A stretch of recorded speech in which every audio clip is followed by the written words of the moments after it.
Welcome to Backseat Confessions Podcast. Slide into the backseat as we listen to mostly anonymous strangers tell us stories from their lives. I'm a rideshare driver in Atlanta, and the people getting in my car have absolutely no idea I'm going to ask them to share. My commitment to you is to tell at least a snippet of virtually every story recorded in my car in the order they were told to me. My hope is that you laugh, cringe, cry, but mostly connect to these amazing people. You may find a piece of your own story, or just feel more connected to the rest of us. Join us, won't you?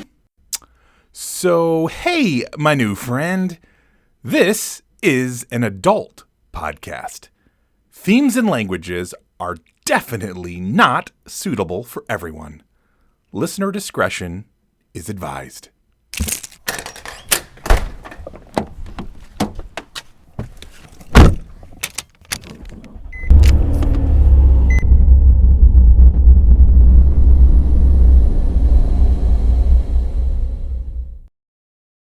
On this inaugural bonus episode, I'm breaking the rule of telling the stories in the order I recorded them to give you a sneak peek at 5 of the stories you'll hear in this first season of Backseat Confessions Podcast. I plan to officially launch this first season on February 14th of next year. But this is my gift for all those wonderful people who shared their stories with me and or just believed in this project. From the bottom of my heart, thank you and enjoy. This first story is the stuff nightmares are made of. Literally the thing we warn our kids about. Please don't take candy from a stranger. Story number 6. October 24th, 2020, 4:50 p.m.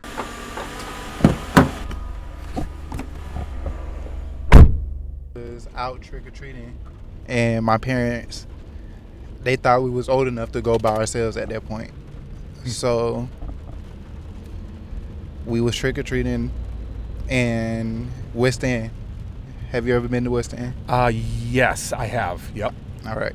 So we was in West End, and these apartments that's like, it's behind the basketball court called Highwell Park. Yep. We was in them apartments trick-or-treating, and this man, he just pulled up on us, and he was like, do you want candy? And we was like 5, 6, so we ain't really care about who we was getting the candy from. We was like, yeah, we want candy. My older brother, he was with us, but he wasn't really paying no attention to us. He was on the phone. How old was talking to his girl. How old was my brother at that time? He was like 12, 13 most. But wow. Yeah, he was supposed to have been watching this. He didn't care. Wow. So we got in the man's car to go get the candy because he said he lived around the corner. So we ended up driving like on the expressway, and at that point we had got scared, and we was like, where we going? And then he was like, it'll be really quick, we're going to my house. So my brother, I guess he went home to tell my mom about what happened, that he lost us or something. And I guess my mom called the police because at that point we seen a bunch of police on the expressway just driving. So at that point I'm scared, and I can see that my brothers and them scared too. So we chilling in the back seat, we can't do anything, and out of nowhere we just stop on the side of the expressway, and he tell us to get out. Wow. So we get out the car, and he pulled out like a real small, like, it's like a gun, but it's real small. Like, have you ever seen a like small gun before? Almost like a Derringer size or something like that. Yeah.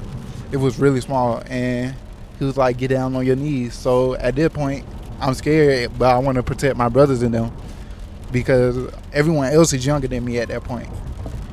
So you were the oldest at 5 or 6? Nah, my brothers and them was 5 or 6. I was like 8. Okay. My older brother, he was 12. So I wanted to protect them because as an older brother, you protect your little siblings. That's what my mom told me. Yeah. So I ran up on the guy. I ran to him. I started hugging on him, and I told my brothers to go, and they started running. But the police had stopped by at that point. They drove by, they stopped, and the man, he had started hugging me, and at that point I couldn't talk. So my brothers, they running down the expressway in the grass, and the officer was like, "What's going on? What's the problem here?" And he was like, "My child just being bad," or something like that.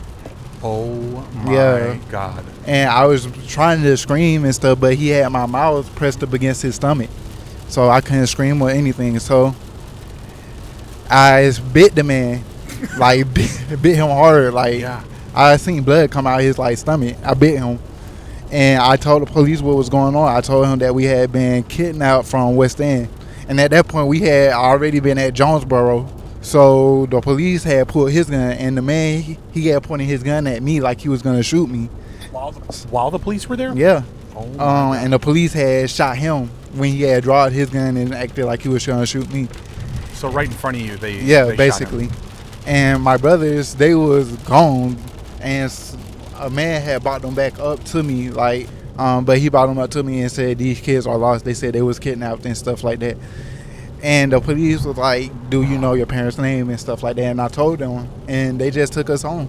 Wow. Like nothing happened. They had us fill out a police report and everything, and it was on the news the next day about what happened. So did the guy die? Yeah, he was dead. He had got shot 2 times. He definitely died. And ever since then, I really haven't really went trick-or-treating or anything like that. My brothers and them, they still go. Yeah. They go with their friends and stuff, but I don't really go like that. I just go to parties, be with people who I know. Wow. That is one of the most insane stories I've ever heard. And I'll tell you, it does seem like you had like some sort of angelic protection, because that story could have gone so much worse. Yeah, way worse. Oh my God. Could have been 3 kids dead instead of that one man. That's right. Yeah, because you know the statistics. Like pretty much once they get you, it's over with. Yeah, you're not going back home to mama. Yeah. Oh my God. Wow. I am so grateful that you made it out, and your brothers. I mean, that's wow. And my mom, she had bought a gun for the house for protection purposes only. But I mean, eventually I started keeping the gun under my mattress, like when I was like 14, 15. Wow, I can't even imagine. That's incredible.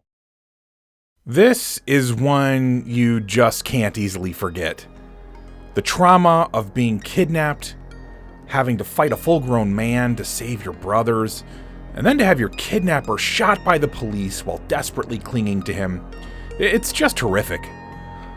I'm just so grateful it ended with the brothers being reunited with their mom and family. The next story is a much funnier kind of trauma, if there is such a thing. And he also may just be a genius. Story number 8. Saturday, October 24th, 2020, 7:44 p.m.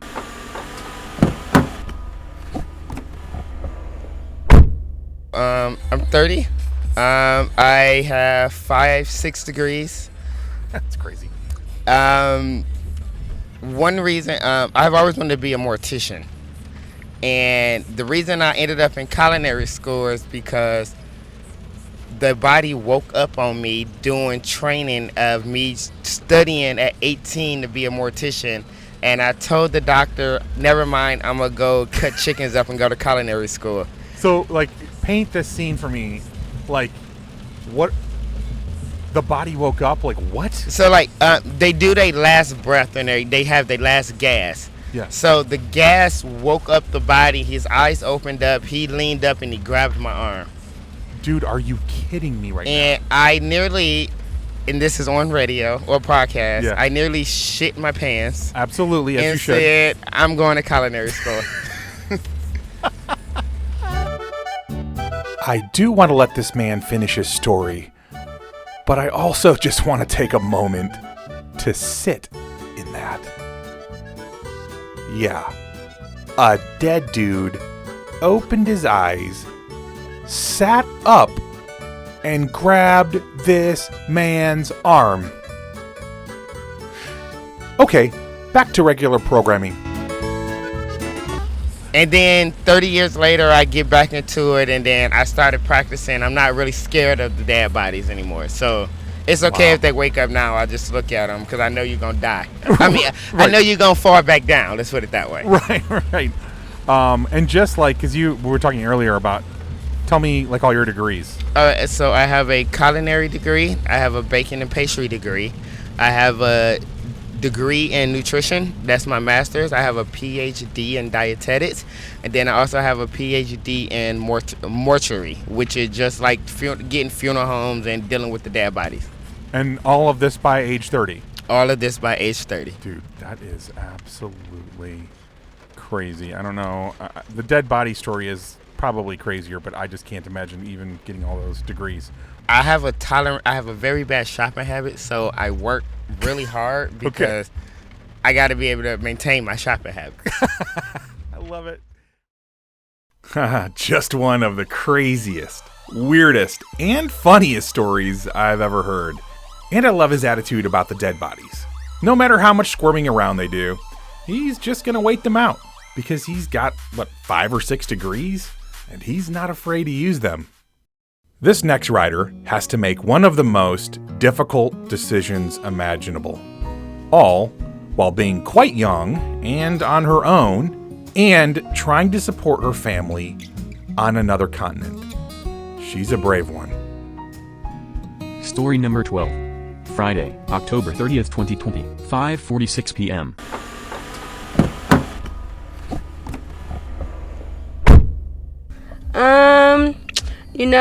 I was in a relationship for like 5 years.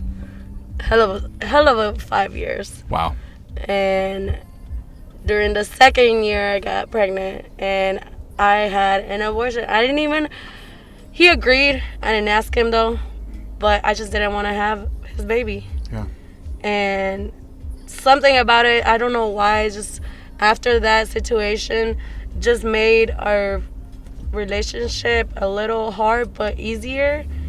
So and you stayed with him after? Yes, but it's crazy because I only stayed because I guess the time, I was young and naive and still fending for myself and getting to know what I want to do in life. Yeah.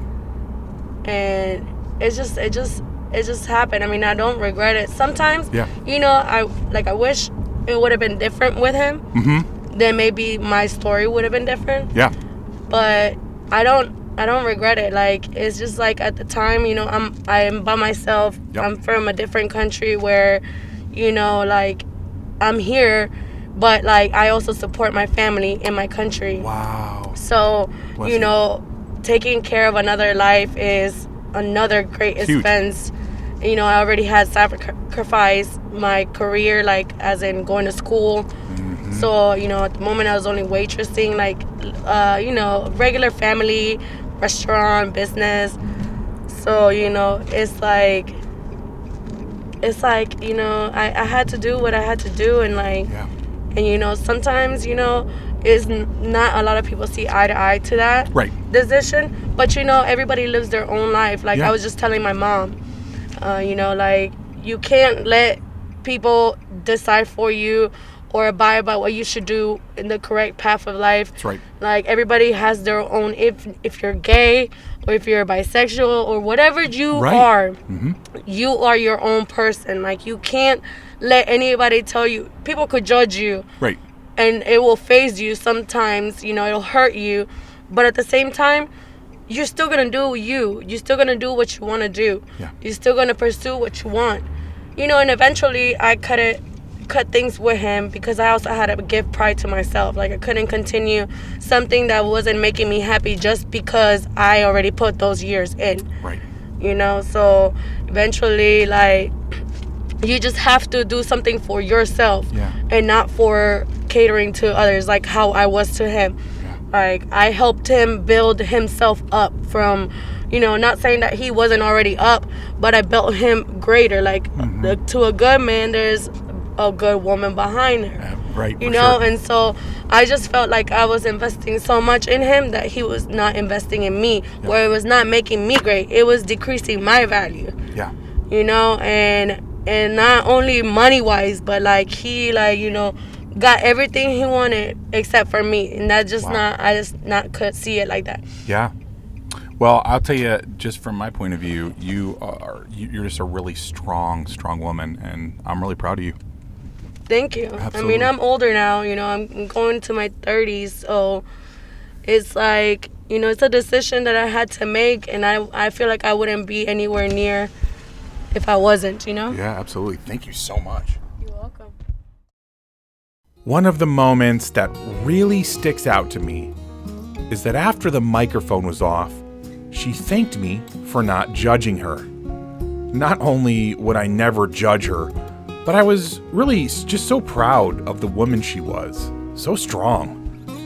You can tell by the way she didn't even want to say the word abortion how hard it was for her to tell this story.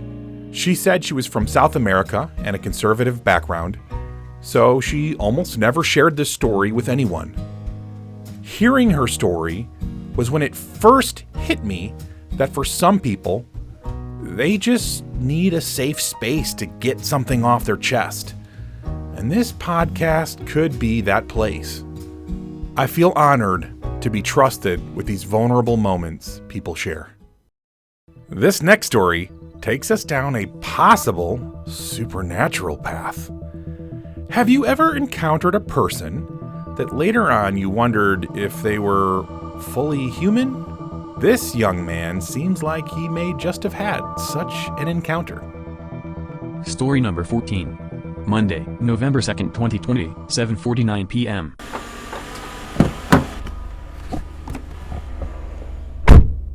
Alright, so it was like I went to this camp called YMCA, located on Campbellton Road, Atlanta, Georgia. So I used to go to the summer camp, and it was this lady.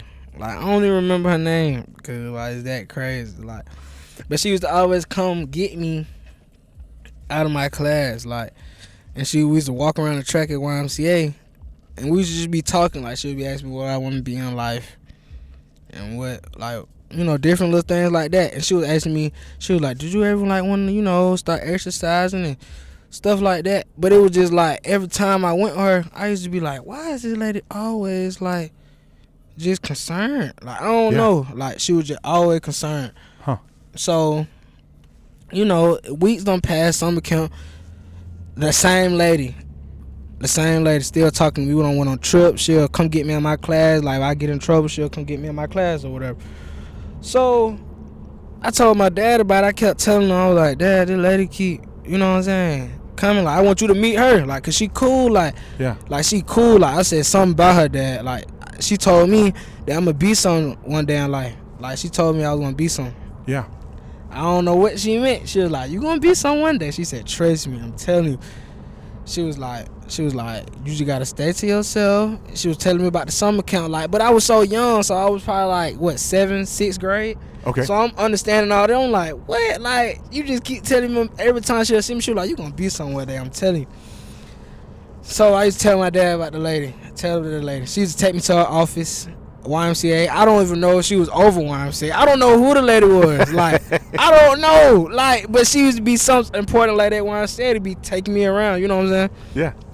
I took my dad there. He picked me up one day, and he was like, "Where the lady at?" I was like, "I gotta take you upstairs to her office." He was like, "All right, we can go." Believe me a lot, I took this man to the office. Yeah. It was a regular office with storage stuff in it. Wait, what? Oh my God, that's what I'm saying. I took my dad to the office where the lady take me and was talking to me with her desk and stuff, and it was like a storage place. Like, they had mops and. So there wasn't an office. It wasn't an office no more. Oh. And I really don't need to tell this story too much, because, like, I was young, so I don't be wanting nobody, man, maybe you just talking, man. You crazy. You know what I'm saying? Because, like, that junk, I think it's crazy. Somebody would tell me, and I'd be like, nigga, what are you talking about? But, nah, like, this is real serious. Like, my dad didn't know what I was talking about. He was like, man, you just had me come up here for no reason. And I'm like, Dad, no. Like, it's a lady that be come get me out my class talking to me. I'm telling you. I'm like, ask people. I'm like, ask them. They be like, it do be a lady. Come get him. And they was like, she's such and such set. But they even were like on some confused. Like, the whole thing was just weird. Because I'm like, I'm getting people to vouch for me. And they on some like hypnotization. Like, they don't even know what I'm talking about. But they do know what I'm talking about. I'm just like, bro, I don't know. So it was just like, my dad like, have you been lying? Like, you been telling me? I'm like, Dad, I'm telling you, no.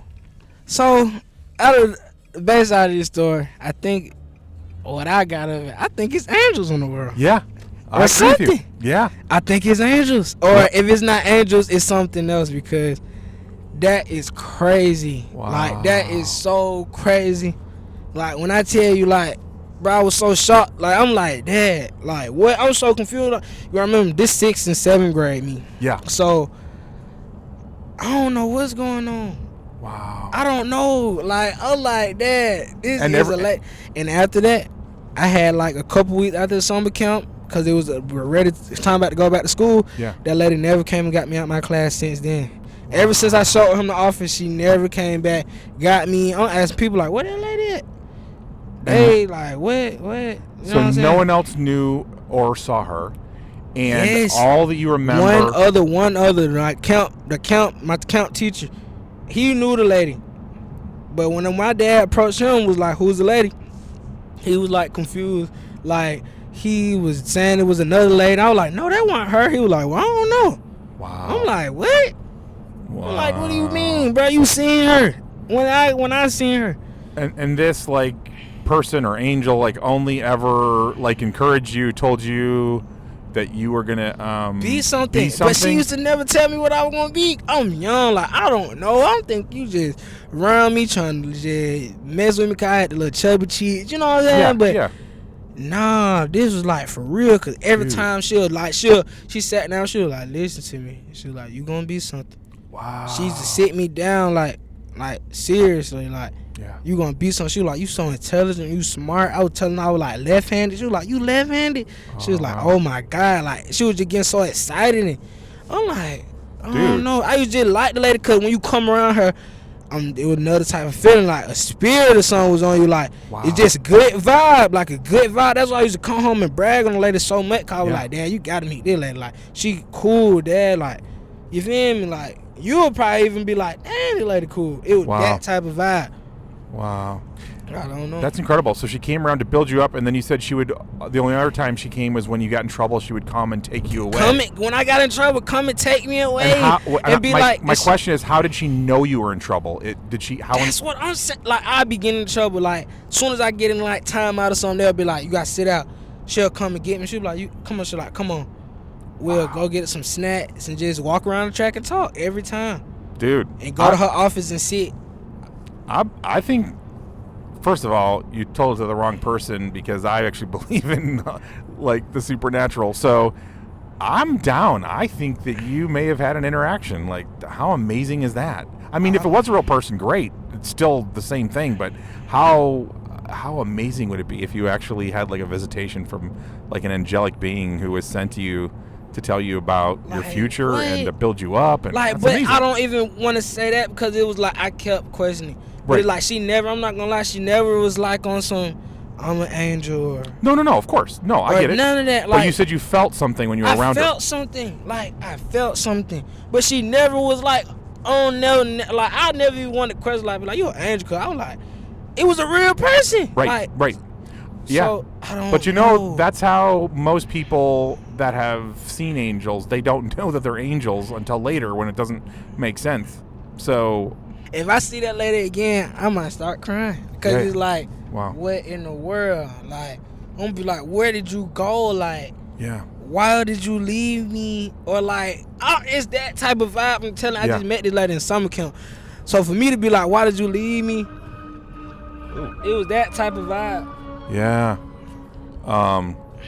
Wow, dude. That is an amazing story. That's actually beautiful. I know you're young. You're only 18, but so you got a lot of life ahead of you. There's probably no way for me to do it, but I would how amazing it would be, like in 10 years from now, to see if you better understood some of the things she told you, right? You just like, how incredible. Dude, that's a freaking gift, bro. For real. I mean, I know that's the thing you don't tell a lot of people because they're going to, not everybody's going to believe you, but yeah, because it really be a waste of a story, because I be thinking like, man, them folk not going to believe it. I got to tell my dad, like, my dad still to the day, like, boy, you just be talking. I'm telling you, like. Nope. I'll be like, Dad, nah, I'm dead for real. When we went, I'm telling you, that lady was in there. Dude, I actually 100% believe you. Quick little pro tip for the parents from my own personal experience. If your kid sees or experiences something that is supernatural, try to ask questions and encourage them.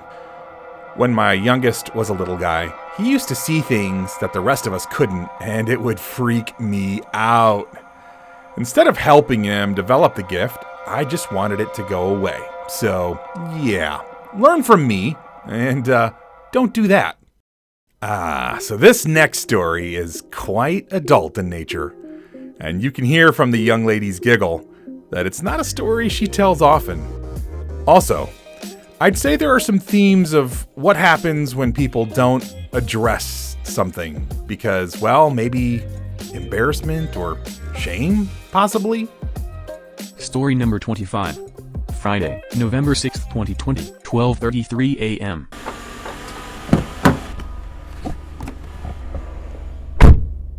So, for my best friend's birthday... Oh, she's already losing it. For my best friend's birthday, my best friend is a twin. Oh, wow. And he's a guy, okay. And his best friend is a girl. And one day we were in Puerto Rico, and I was in the shower, and she asked if she can use the bathroom. And she came in and she ate my pussy in the bathroom. Whoa! And are you normally bi? No. So that was like a total. It was like I was thrown off by it so bad. And we came back and we sat at the table to eat, and she was perfectly fine and normal, and I was just like thrown off by it. So you were like super awkward. Yes. And she was just like doo doo doo. Yep. She was just like, "This is what happened." This is. So. Did you guys ever acknowledge it or talk about it, or was it just like it just happened? Never. I see her all the time. Oh my! Oh wait, so you still see her, and you've never acknowledged it? No, it's so weird. That is. She acts totally normal. Oh my God, that's amazing. It's a crazy story. By the way, so your best friend, the guy twin, does he know? No, I never told him. So this is like truly like the only space you yes, sit. That is amazing. It's crazy. That is crazy. All yeah. Right? Yes. Oh my gosh, I love it. I thank you so much for sharing your story tonight. Thank you. Well, I hope you enjoyed our journey together today. These are just a handful of the many stories that will be coming your way in Season 1 of BCP. I hope you will mark February 14th of next year, also known as Valentine's Day. I hope you'll mark it on your calendar as the official launch date for Season 1 of Backseat Confessions Podcast. You can take it as my love letter to all the writers, the current fans, and hopefully the many future fans of this project. In the meantime, I hope this coming holiday is marked with lots of great memories and even a few stories.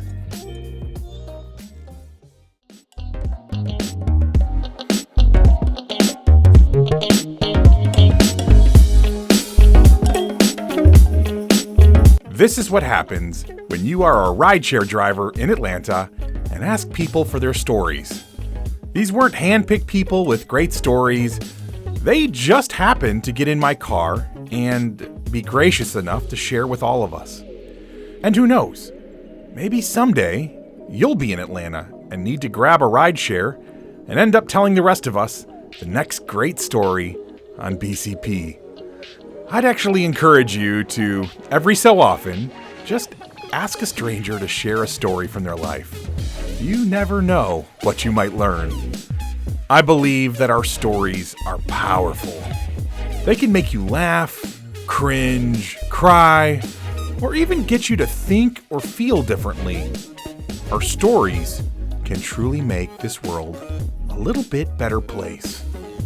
So please, subscribe, rate, and listen to this podcast and share it with as many adults as possible.